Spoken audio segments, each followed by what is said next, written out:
Naranasan mo na bang makita ang friend mo na may bagong phone, tapos biglang sumama ang loob mo?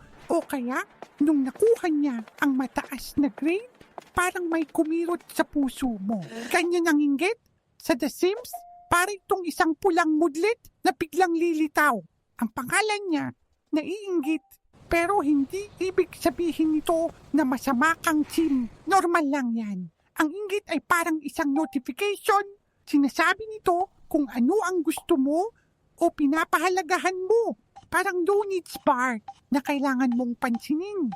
Ang sikreto, palitan ang naiinggit moodlet at gawin itong inspired.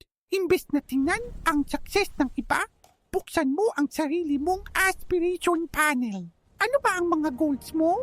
Anong skill ang gusto mong i-level up ngayon? Baka gusto mong mag-practice ng painting, mag-aral ng programming, o mag-workout. Bawat maliit na progress ay isang achievement. Tandaan, ikaw ang player ng sarili mong buhay. Huwag mong ikumpara ang sim mo sa iba. Mag-focus sa sarili mong laro at i-celebrate ang bawat level up mo.